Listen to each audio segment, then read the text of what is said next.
ظاہر ہے کہ جس طرح مرتب اور جلسے اس طرح آج کل ہوتے ہیں، دور رسالت مآب میں اس طرح کا تو رواج تھا ہی نہیں۔ اب جتنے بھی مسالک اور مذاہب کے اندر ہوتے ہیں، پروگرام ہیں، جلسے ہیں، تقریبات ہیں، جلوس ہیں،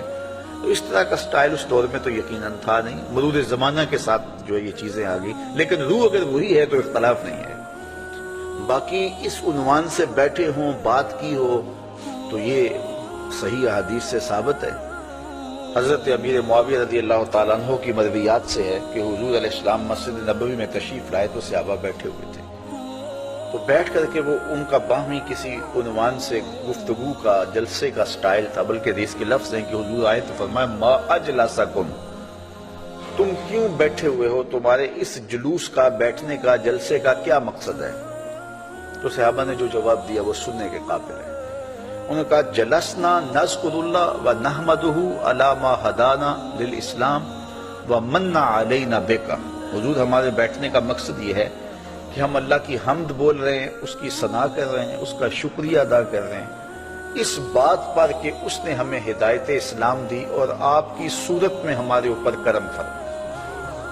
وَمَنَّ عَلَيْنَا بِكَ، آپ کی صورت میں ہمارے اوپر کرم کیا۔ اور اگر اس کو حضرت حسان بن ثابت کے لہجے میں دیکھنا چاہو تو ان کے صریح لفظ یہ ہیں مَنَّ عَلَيْنَا رَبُّنَا أَن بَعَثَ فِينَا مُحَمَّدًا صلی اللہ علیہ وسلم، ہمارے رب نے ہمارے اوپر احسان کیا ہے کہ محمد عربی عطا کر دی۔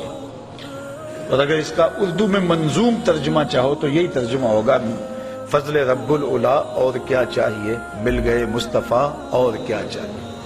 من علینا ربنا ام بعث فینا محمد،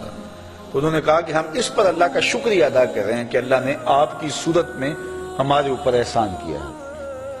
جب صحابہ نے یہ بات کہی تو حضور مسکرا کے گزر جاتے،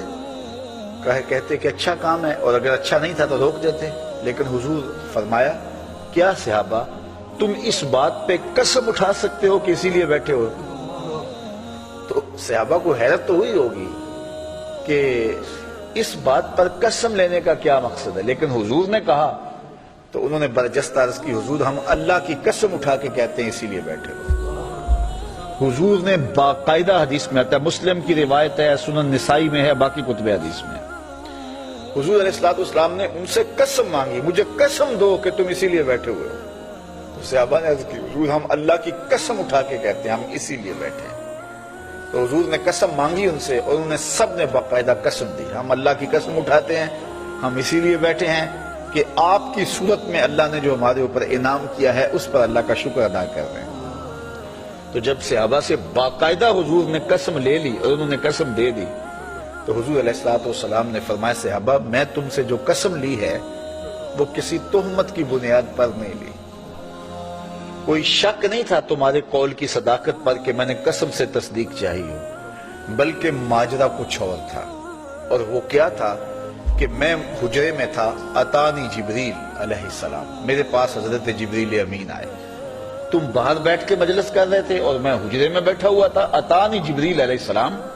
اور میرے پاس جبریل امین آئے، فاخبرنی ان اللہ یباہی بکم الملائکہ، مجھے جبریل نے آ کے خبر دی اے صحابہ تمہارے اس عمل پر اللہ فرشتوں میں فخر کر رہا ہے،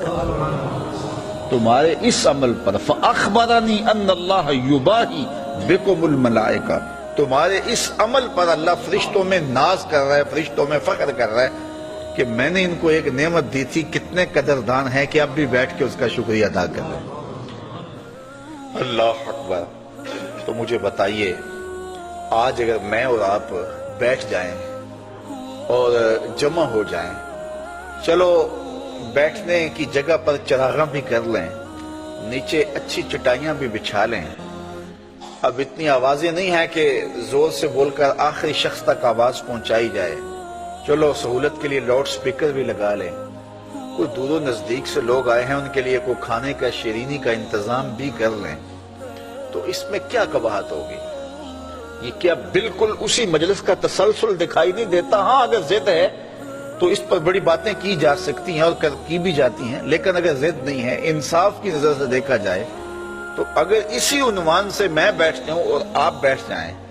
اور ہم جو ہے وہ اپنے رزق سے اس کے لیے کوئی دوستوں کے لیے اہتمام بھی کھانے کا کر لیں اور حضور علیہ السلام کی سیرت کو عنوان چھیڑ لیں، فضائل و مناقب کی باتیں کر لیں، تو اس میں کوئی قباحت نہیں ہوگی۔